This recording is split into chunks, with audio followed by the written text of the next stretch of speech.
Well, Jason, I guess this is it. I think you might be right. In fact, if anyone is listening to this, we'd recommend borrowing as much money as you can from all your friends and neighbors. You should do it. You should do it before Yom Kippur. Yeah. Because I read on the internet today that big rock's going to fall out of the sky and squash us. It's those blood moons. We should have paid more attention to the Is blood it the blood moon? Is there a blood? Is another one of those happening on Yom Kippur? I'm not sure. It seems to be one every 2 weeks, but it's definitely all tied together. And so if you're out and about and there's a big shadow, shadow that seems to be getting bigger and bigger, don't look up. It'll just really ruin your day. It'll ruin your day. It'll be over pretty soon. But this will be the last Torah portion because next week we'll be squashed. Yeah, that's right. Yeah, it's gonna be a really short Torah portion. Apparently, but there's I think there's two more. There was supposed to be two more after this, and I know everyone's been hanging for us to finish. But it's kind of out of our control, so we're just going to do this one. Yeah, and this is the last one because big rock. I mean, I don't spoiler alert. Moses dies at the end. So there, if you were wondering where it went, well, so do we. That's right. This is no more on the 23rd. Yom Kippur, big rock falls out of the sky. Do you know where this originated from? And does this come from an authoritative source? Because everything that came to my attention is kind of messianic or Christian. They might be right. And I think they think that Jesus is surfing this rock, which I suppose it's good for the Christians because they get to get raptured off the earth before the rock hits. Is that what happens? Have you read up on this? Yeah, to be fair. Right, so I was thinking about this morning. I'm looking at Facebook, and often you have to take what you read on Facebook with a pinch of salt. And you get a lot of stories. I mean, at the moment there are lots and lots of stories about this huge Muslim influx into Europe, and I'm reading a lot of articles about these big violent groups of people who are just waiting outside England, Ireland, and Germany with their weapons. But when you look at the sources of this information, there were some violent strikes in Hungary over the last couple of days, but that's not the norm. And we're living here. It's very interesting how the news that seems to be circulating in some areas of, say, America, is not reflective of what's actually happening on the news here. Or even in the countries here, and that's kind of that works the other way too. Sometimes what I read about America isn't reflective of what's happening in America. But in regards to, so you really have to be careful when you watch. If you get your news from Facebook, you're asking for trouble. Like, check your sources. Now, so in relation to this asteroid, there is an asteroid. Sorry, no, to say it again. There was an asteroid, but I think that was in mid-August. And everyone said that was going to hit, and it didn't. Way away, it's miles away. It wasn't even close. And I think this may be one of those areas where people are so wanting it to be true that they just kind of change the date a little bit to make it happen. But really? NASA's categorically said that there's no asteroid. There's nothing there. It's not that it's going to be a near miss or anything. It's just nothing there. There was a month ago. There's nothing quite like a cataclysmic event combined with a Jewish holiday to make everybody go crazy. Yeah, that's true. So you're suggesting that this might not be this might not happen? I really don't think it will. I like to think of. Do you remember Joe Satriani's first album? No, I don't. Oddly. Oh, what? What? Oh, I'd like to say good day to all the guitarists out there at this point. Joe Satriani, and he had now you've heard of the Silver Surfer, right? Oh yeah. He had the Silver Surfer on his. But that's how I always like to remember Joe Satriani's first album. It was such a great. I didn't know that it was even a comic, but it's a great comic, and yeah, it is. It's the Silver Surfer, and that's the way I like to think of Jesus on an asteroid on his way to Earth. It's like a big rock concert. Big rock concert, but you're saying that it may not be happening.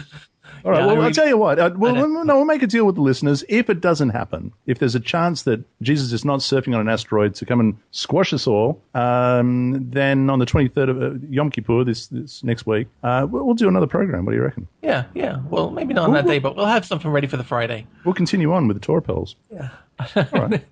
There you go. We'll see how we go. All right. Oh, can you imagine? Tell you what, though, if it does happen, we could do anything with this program. I mean, we've already axed Tovia. He's not here. We can play up as much as we want. We could just make stuff up. What is it? Should we do a proper, should we put the music on or something like that? Yeah, if you like. Can I just say first, though, Yeah. that I remember, right, so back in, we've gone through the hoops on this. We started off as a Christian. We went through the whole Hebrew roots thing. And I remember the feeling that you got when you were worried about the chip, the chip they were going to put in your hand, and it's the mark of the beast, and how the economies are going to fail, and you should put all your money into silver, and you should stock up on beans and rice because all the shops are going to be empty, and it's last day stuff. And it does give you a little tingle of excitement that helps fuel your faith in the text. Sure. Now, and that's a really perfect example of how your emotion drives your faith, which drives your faith in the text, when it should really run the other way. The text should drive your faith, and that should cause an emotion. But the New Testament text works the other way around. You have to feel emotive towards something happening, and then feed that with writing afterwards. And that somehow makes the writing more legitimate. It's totally the wrong way of doing it, but I can remember feeling that way. I can remember filling up my shelves with we were joking about that the other day. I'm not kidding. Honey and I were saying, do you remember that time we filled up our shelves? We filled the pantry with canned beans and all of those ones because we thought that, the end of the world was coming and all of these. Yeah. Because it does. I mean, I remember people that sort of went a little bit nuts and went and lived in caves or wanted to. But what we have to remember is that the text doesn't say that that's going to happen. It says that, when this Messianic age comes, it's the world we're living in. It's this planet. It's this rock. It's the same sun, the same moon, the same water, the same land mass. There's no one starves. It's the end of hunger, not the beginning of hunger. But when it's much more exciting sometimes to have a little bit of fantasy in your life. That's why we have Doctor Who, right? Yeah, I'm not saying get rid of Doctor Who. I want to be if the BBC is listening, that's not what I'm saying. We keep Doctor Who. So we are. No, hang on. Before we go on, playing the music right now.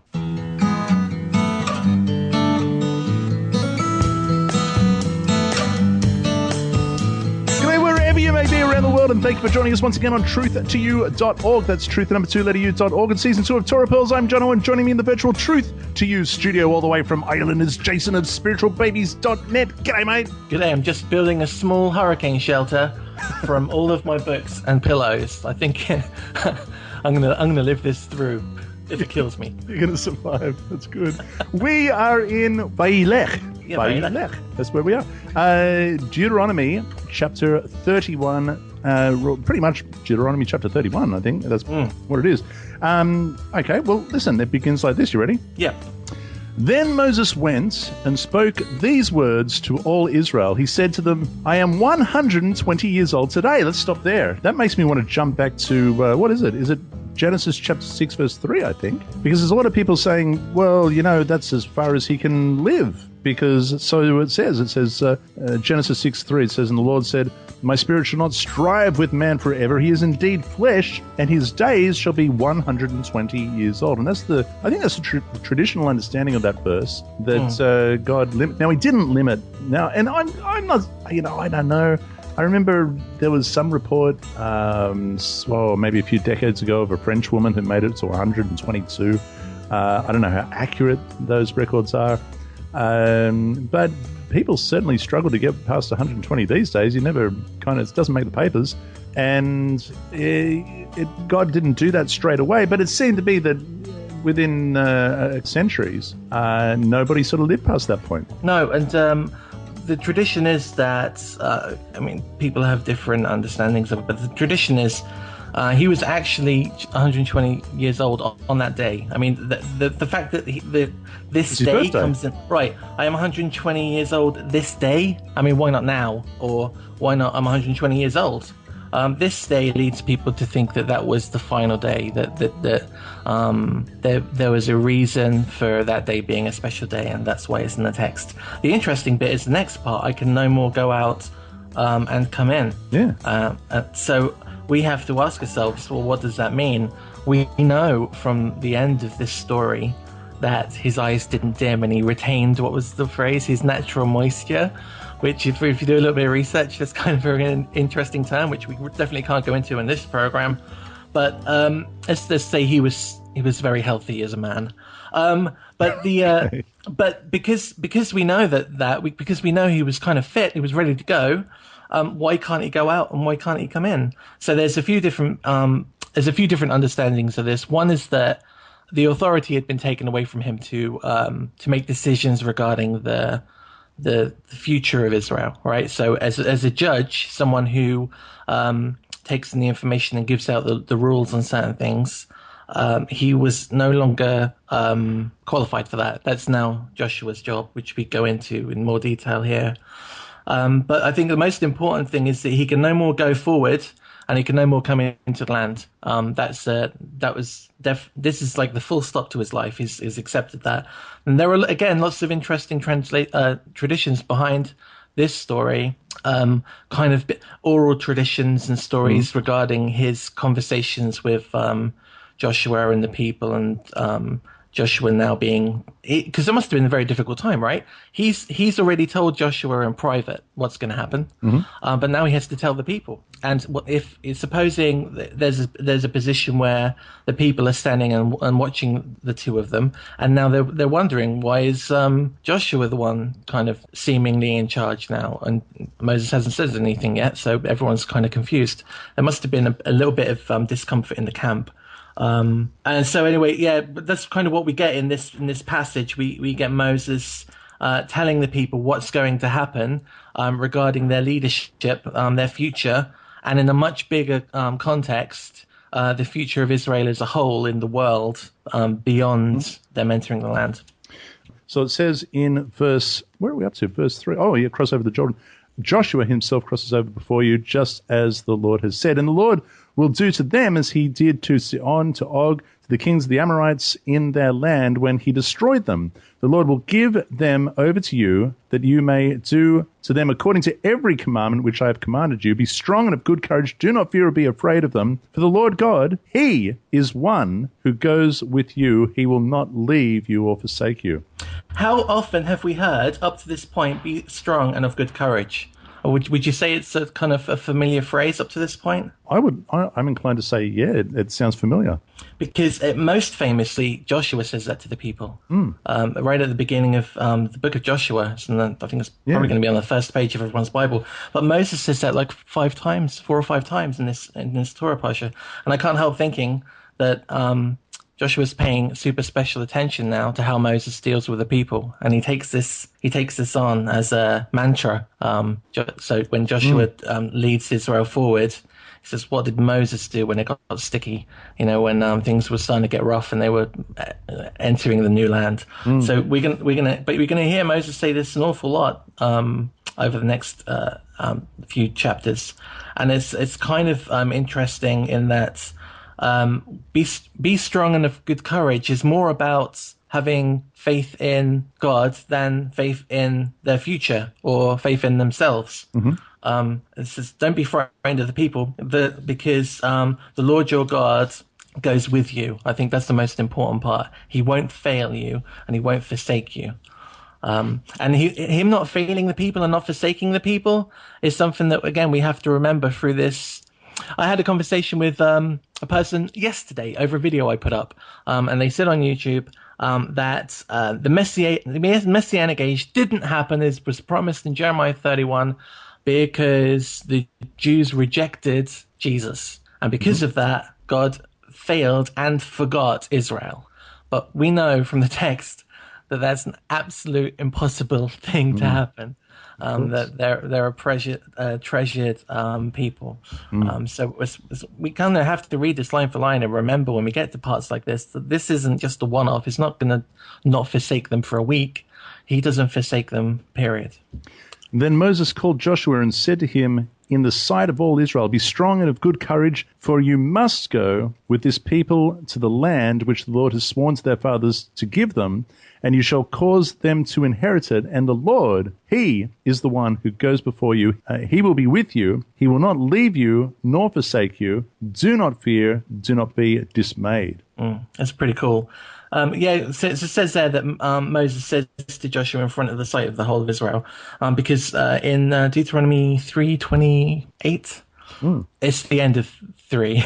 he tells Joshua in private. It's like a few Torah portions ago. He tells Joshua in private. Now he's doing it in public. The really cool part is the part that's coming up. So when we read through 9 through 13, it's worth remembering here that what makes this almost unique among world religions is that this faith is a completely open source faith. There are no key holders to this. There's no one in charge of the door. There's no one in charge of the chest.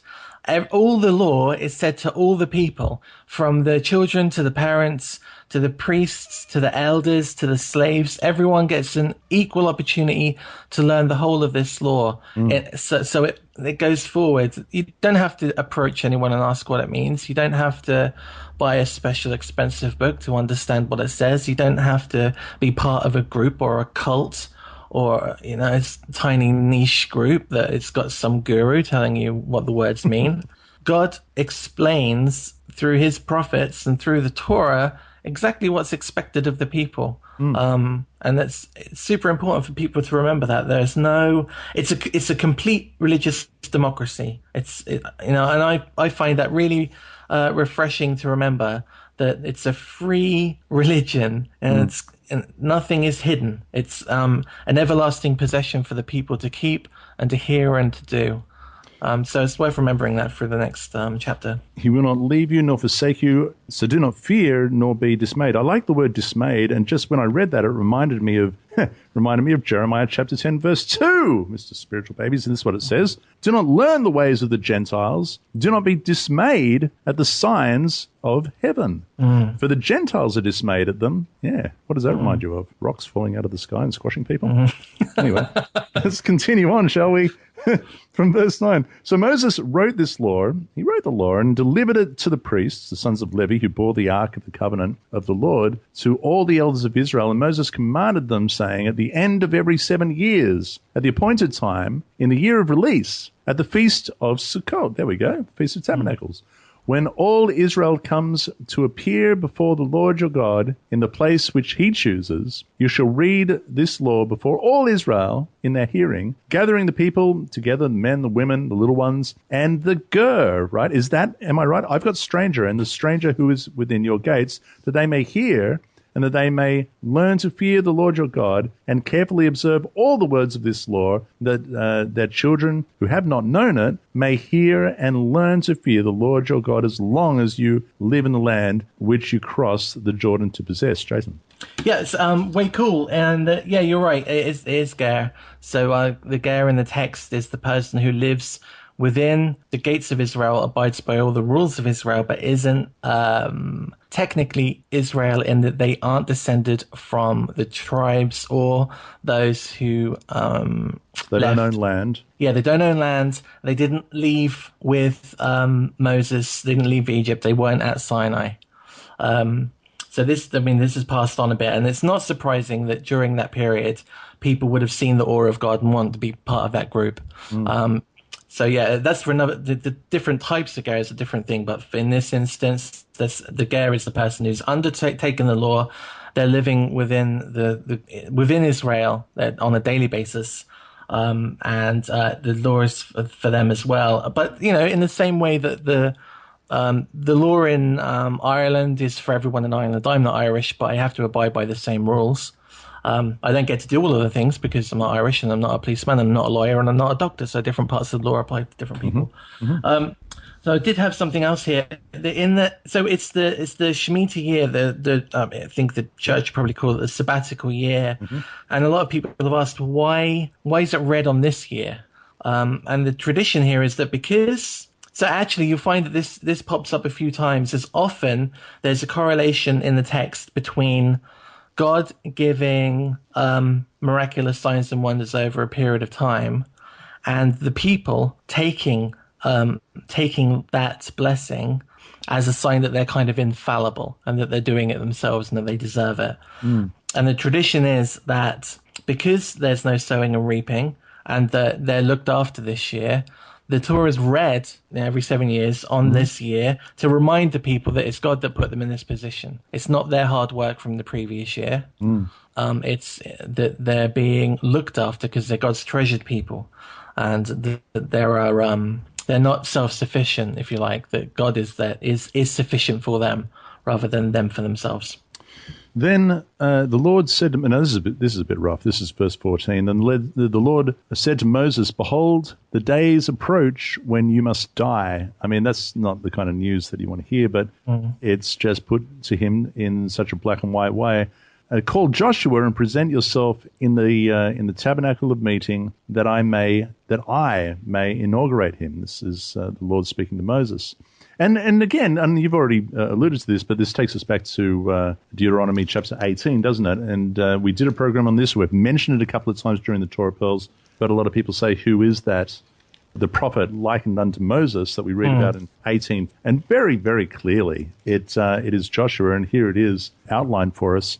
So Moses and Joshua went and presented themselves in the tabernacle of meeting, and now the Lord appeared at the tabernacle in a pillar of cloud, and the pillar of cloud stood above the door of the tabernacle. And the Lord said to Moses, "Behold, you will rest with your fathers, and this people will rise and play the harlot with the gods of the foreigners of the land, where they go to be among them, and they will forsake me and break my covenant which I have made with them. Then my anger shall be aroused against them in that day, and I will forsake them, and I will hide my face from them, and they shall be devoured, and many evils and troubles shall befall them, so that they will say in that day, have not these evils come upon us, because our God is not among us? And I will surely hide my face in that day because of all the evil which they have done, in that they have turned to other gods." Jason? When Joshua is brought into the tent, God commands him what to do, and then he turns to Moses. So I find it interesting there that there's no promise. There's no promise for Moses, right? What we don't read about very often in the Tanakh is an afterlife. But what's interesting, especially in the Torah, is there's never a reference to, don't worry, Moses, it's all going to be all right, you're getting to heaven. The reward is that your body will be placed in a place gathered to your fathers.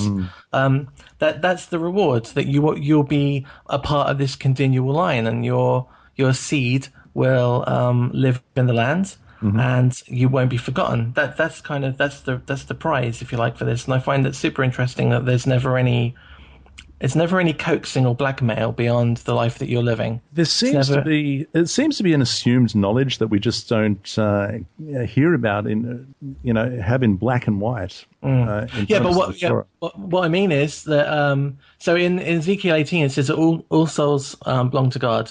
And what we don't hear is, if you do this, you'll get to heaven. If you do this, your soul will come to me. That's assumed already, like you said. And I find it lovely that the reward here isn't something that's going to happen after you die. It's the reward is just through doing it. The reward is the action itself, and knowing that you're pleasing God, and that you're doing the right thing. And that's quite refreshing, coming from a time where you have to do this if you want to get to heaven. You have to do this if you want to be saved, if you like. But it's not the case. You do it because you're asked to do it, and you want to abide by God's word. Yeah. It's pretty cool. Yeah, so we have a part at the top there where it says that everyone has to hear the law, to hear it, to learn it, and to observe it, which kind of means to do it. To learn it obviously means to have learned it. So there's a kind of implicit command there to study out this law. Where it's the interesting part here is that people would have only heard this law once every 7 years, which makes that it's a completely orally transmitted thing. You can't just go home and have a look. You have to rely on the teaching of your parents telling you as a child, until your next chance to hear it, what the text says. And I like that too, that there's in the home there's it's practiced in the home. Right. You practice it out, but you hear it in its bare form as it's read, because I mean it is written down, but it's read every 7 years to the people, and they can go, oh, of course, that's why we do that. Oh, that's why we don't do that. Yeah, and it's a cyclical thing, and that you and your neighbors, you discuss it, and you'd keep it fresh in your mind. So in 16, and the Lord said unto Moses, behold, you're going to sleep with your people, but the people are going to rise up and go astray. Now, I've got astray in mind. You had go after, how did you phrase it in yours? So, it says, so behold, for this people will rise and play the harlot with the gods of foreigners. Yeah, that's actually a really good translation. Or go astray after the foreign gods of the land.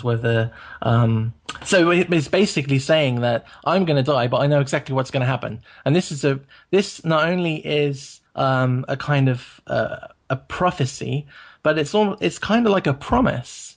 And we can look back now knowing that that's exactly what happened. That Israel, it broke into the two groups, and both of those groups were punished for their actions, and both of them went after foreign idols and foreign gods. And that God knew this was going to happen. And because he knew it was going to happen, we can know that this was a prophecy that was fulfilled years and years and years after Moses' death. And that has to give us some security that the continuation, if you like, of prophecy, that it was a done deal, that they didn't just die with Moses and Ezekiel and Jeremiah, that even now there are, sad to say, members of the congregation of Israel who go after foreign gods or no gods at all. And this is something that God totally saw coming, and that he's ready for. And the part here where he talks about his anger, that his anger shall be aroused against them in that day, and I will forsake them, and I will hide my face from them, and they shall be devoured. And because it's interesting that the people say that, right? They acknowledge that they've done something wrong, and then they impose the judgment on themselves, and they kind of throw it back in God's face. They say, well, he's hid his face from us, and that's why bad things are happening. Where the truth would be that we did bad things, and that's why God hid his face from us. And we're at that time of the year where we're asked to make teshuvah. We're asked to repent of the bad things that we've done and turn around and face God again, so he can turn around and face us. And that's exactly what's in this text. But it's kind of funny that the people do a switcheroo on that. But it's also interesting that they totally they understand what they've done wrong, but they aren't willing to fix it yet because they haven't gone through the mill. That's really interesting. No, I'm glad you pointed that out. And it is boy, oh boy, it's hard to read. And certainly hard to meditate on, and yet it's something that we should really read a couple of times and let it sink in as we approach Yom Kippur.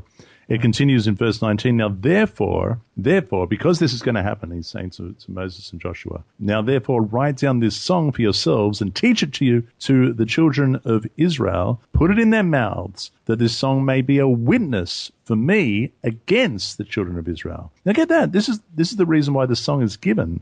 Therefore, write down this song and teach it to the children of Israel. Put it in their mouths, that this song may be a witness for me against the children of Israel, when I have brought them to the land flowing with milk and honey, of which I swore to give their fathers, and they have eaten and filled themselves and grown fat, then they shall turn to other gods and serve them, and they will provoke me and break my covenant. And it shall be, when many evils and troubles have come upon them, that this song will testify against them as a witness, for it will not be forgotten in the mouths of their descendants. For I know the inclination of their behavior today, even before I have brought them to the land of which I swore to give them. So now the song is actually next week's Torah portion, right?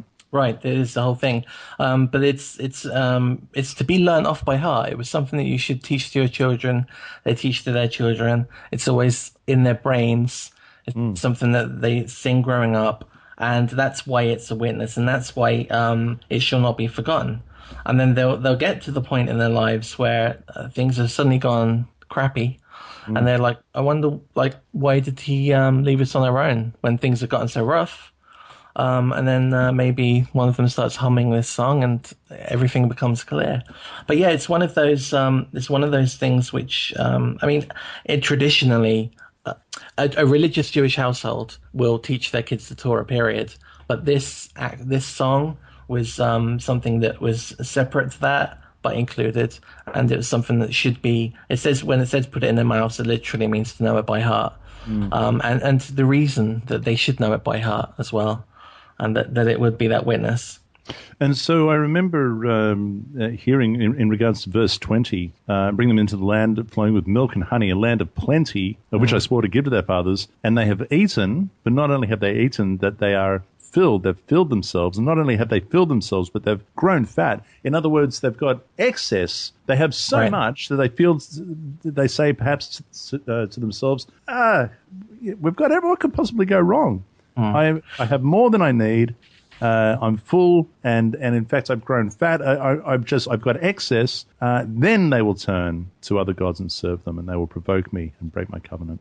Well, isn't that interesting? Because as we saw earlier, the Torah was read every 7 years at the time where they had excess. That's when they weren't relying on their own work to give them food. And we read later, when we go through the prophets, that the northern kingdom was in exactly this position. They had a really great army. They had a really great kingdom. Their folds and their farms were super prosperous, and everyone was overly fat and overly drunk, and even the temple was somewhere they drink. And at that point, they started to say, we don't need God, right? We're doing fine on our own. And it wasn't until things started to get bad that then they start remembering their God again. And I think that's exactly what we're seeing here. This is what this prophecy is speaking about, that kind of act. But the interesting part for me here is that God knows this, right? He knows human nature. He knows this is what's going to happen. So the question, I suppose, is how seriously do you punish a people for doing something that you know they're going to do and they can't change, that you can't change? If you know that your dog is wetting the floor every morning when you get up. The dog's going outside. But how angry should you be at the dog when you know that that's part of the dog's nature? It's a difficult thing to adjust.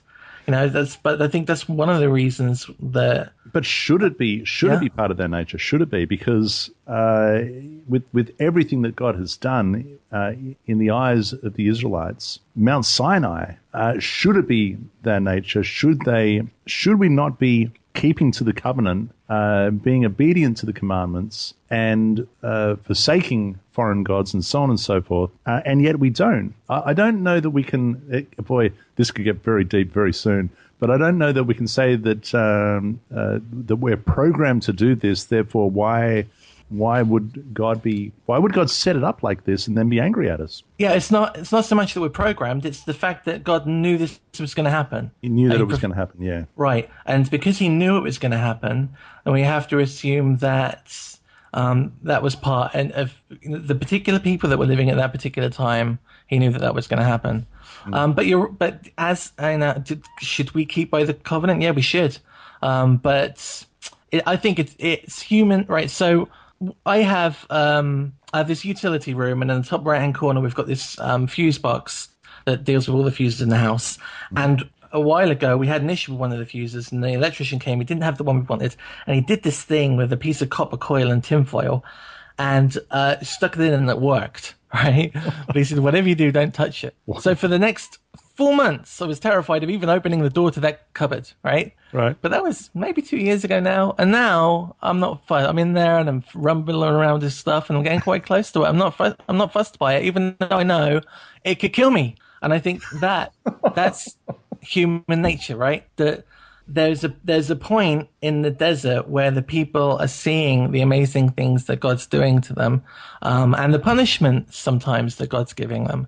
But when they get into a land where suddenly they've got an abundance of everything and no one's dying and there's no massive floods and there's no armies taking them into exile and they've got everything they could possibly need, suddenly the fear, when it says fear, the awe and fear of this thing, Be like the lion keeper at the zoo. You know, for the guy that's on his first day of the job, he's totally terrified of that lion. But maybe, So. but 3 or 4 years later, he's going to have a healthy respect, and possibly, if he's not very good at his job, 10 years later, he maybe is a bit lackadaisical against that lion. He thinks that lion's no threat to me. But at some point, he's going to go too far, and that lion's going to take his hand off. So what you're saying, if I understand you correctly, is that if I don't hear from you for a couple of weeks, then what that means is you've been in the utility cupboard and you just got a bit too relaxed. A little bit too relaxed, yeah. Right. It's not where you want to practice your baton flinging or skipping rope. That's not the place to do that. But there's human nature that you get complacent when you have enough. Complacent, yeah. Okay. Or more than enough. That's why God is sufficient, and as long as He's sufficient, people generally stay on a straight and narrow. But when they have too much, they get complacent. That went on longer than I thought it was going to. All right. Okay. Therefore, Moses wrote this song the same day and taught it to the children of Israel. He inaugurated. Now, this is interesting. Verse 23. What do you have at verse 23? And he gave Joshua the son of Nun a charge, which actually means commandment, and said, here we go again, be strong and of good courage. For thou shalt bring the children of Israel into the land which I swore to them, and I will be with thee. See? A little bit like Obi-Wan Kenobi, isn't it? Yeah, definitely. Yeah. What do you think of that? When I'm looking at my the notes I've made for this, most people read that he gave is the capital H because... Now that's right. Now I also have a capital H. Now it's an interesting thing. Okay, so verse 22, therefore Moses wrote this song the same day and he taught it to the children of Israel. Moses is the he. He taught it to the children of Israel. Then he inaugurated. Now, yes, in my New King James, I do have a capital H for the he, but of course we don't have that in the Hebrew. No. We have to adjust it with the context because we know that Moses has been told, you're not crossing over. You're not going there. So when it says, I will be with you. Yeah, I know what you mean. I mean, I've got, and he gave Joshua the son of Nun a charge and said, be strong and of good courage. All right. Chabad says that he commanded Joshua the son of Nun. This refers to the Shekinah. God is the speaker. God is the speaker, and it's evident from the use of the first person to the land which I have sworn to them. Oh, yeah, there we go. In 21, it says, I know their imagination and how they do even now before I have brought them into the land which I swore. And that says, so Moses wrote this song, but it doesn't say that Moses spoke. And therefore it's a continuation of God speaking. Right.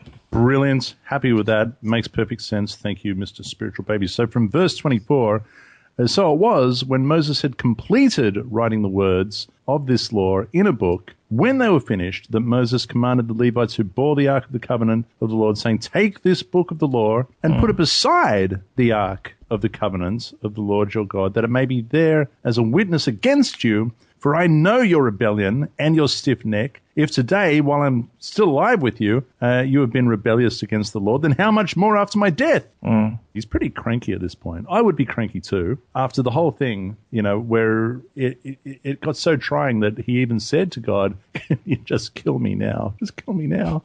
And now he's 120 and God said to him, look, you've done a great job, but this is what they're going to do after you die, in the future, this is how it's going to work out. And he's kind of cranky, and this is what he says to them. And he goes on and says, gather to me all the elders of your tribes and your officers, that I may speak these words in their hearing and call heaven and earth to witness against them. For I know that after my death you will become utterly corrupt and turn aside from the way which I have commanded you. And evil will befall you in the latter days, because you will do evil in the sight of the Lord to provoke him to anger through the work of your hands. Jason. Well, one of the largest areas of contention in this last part of chapter 1 is actually where the Torah scroll was placed, or where the book of the law was placed. There's a whole argument between people that say it was on a shelf that came out of the ark. Some people say it was on the inside of the ark. I personally think it was probably on the outside of the ark. It was meant to be a witness so people could see it. and I think it was on the outside. So people, if you've got an idea of where you think it was, let us know in the comments. Because the tablet, it's generally understood that the tablets of stone are inside the ark, right? Right, yeah, and I think that obviously Aaron's staff goes in there, some manna goes in there, but I think that this book of the law, hang on, yeah, we did a program about this. we did, We did because the book of Hebrews in the New Testament claims that Aaron was a pygmy and that his staff went inside the box. That's right. Yeah, I was really hoping you'd say that. I should have said dwarf. Sorry to all the pygmies. I should have said dwarf. Yeah. But because he had a really short staff, yeah. According to the book of Hebrews. But in actual fact, we went back and we did this, and the staff, that's the almond branch that budded, it flowered, it even produced fruit, and they put that before the ark. And I do believe the pot of manna was also before the ark. And that's why I think the book of the law was before the ark, because it was a witness for people as a visual aid. I think it was somewhere in 2 Kings, wasn't it? That was the last reference that we found for the contents of the ark. But one of the interesting parts here is that in the verse, I think there's 29 in the Hebrew. I don't know if it's the same in. Yeah, it is. It's 29 in the Christian one too.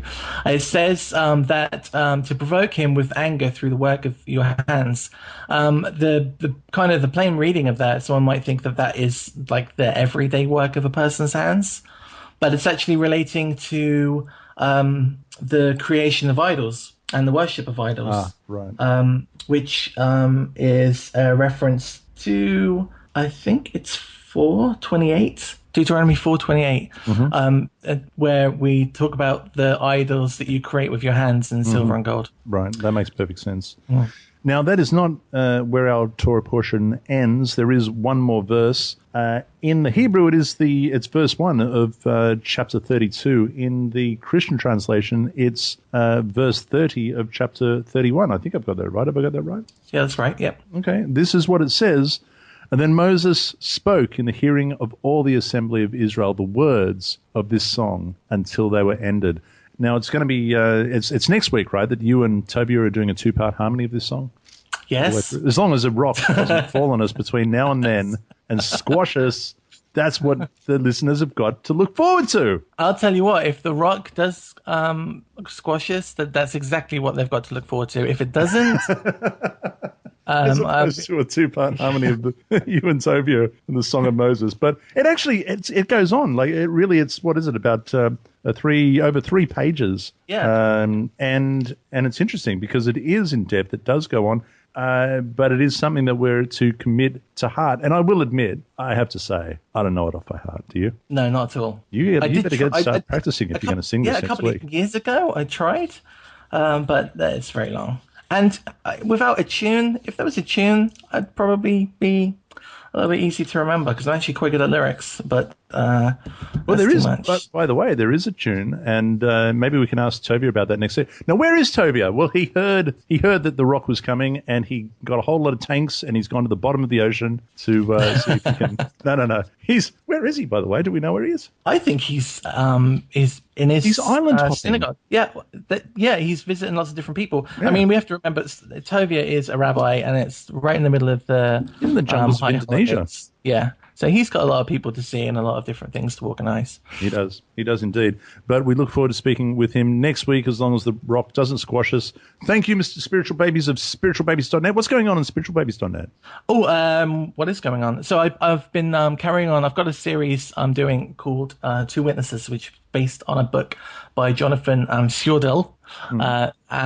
If you find that book on Amazon, it's really good. It basically highlights all the areas in the Christian text which reference the Hebrew text, and then tells you whether that reference is in context. And I spoke to the author a year ago, and since then I've been doing these 2 and 3 minute videos. And I did a couple of those yesterday that went up. They've been quite well received. Yeah. Well, I say well received. Not so much by some people. So I got a couple of those. People are free to do those. And I've been writing a lot more lately as well. which has been quite enjoyable. But yeah, people can go over there and check out some of my you've been podcasts. painting. You've done a few more paintings as well. Yeah, so over at spiritualbabies.deviantart.com, I put up my pictures. I did quite a nice Shana Tova one I did for Rosh Hashanah, which I was quite happy with. I generally do one picture a week. If people have got any ideas on a theme, biblical themes for pictures, that'd be great. Because sometimes I'm really dying to do a painting because I find it quite cathartic to sit down for like 3 hours and draw. But I'm totally at a loss of what to do, so I'd be interested in people's ideas. But people can buy those over at Deviant Arts. They can type in Spiritual Babies into the search menu and you find my page. And I get a little cut of that depending on what you buy. I get a little bit of help towards the running costs of Spiritual Babies. So that would be great. Why are you just selling all of my stuff? I also do podcasts. You can find me on iTunes. And you can. So that's it. So that's spiritualbabies.net. I'll put a link, of course, on this post. Thank you, Mr. Spiritual Babies. And look, it is Yom Kippur is coming up next week, and it is the most important day, I think, on the most important day of the year for the Jewish people. And I wish everybody. You can't really say, Happy Yom Kippur. It's not that kind of a. No, you can say have a good Yom Kippur, because even though it's a time where you kind of you afflict your soul and you plummet into the depths of your heart, and you go through all the old baggage, and even though that's not a very pleasant experience, it's still a good experience to go through. So I think it's still fair to say that have a Yom Tov, have a good day, have a meaningful one, have a meaningful one. A meaningful one. Yeah, and may it be that a giant rock doesn't fall out of the sky and squash us. I think it's pretty safe that we're going to be okay. I think we're going to. I hope so, because we've got a holiday coming up in like 6 weeks. That's right. We've got to go to Israel. We've got a tour coming on. We can't have rocks falling out of the sky and squashing us. No. We've got things to do. All right. Clearly, that's not going to happen. So in that case, dear listeners, be blessed and be set apart by the truth of our Father's word. Shalom.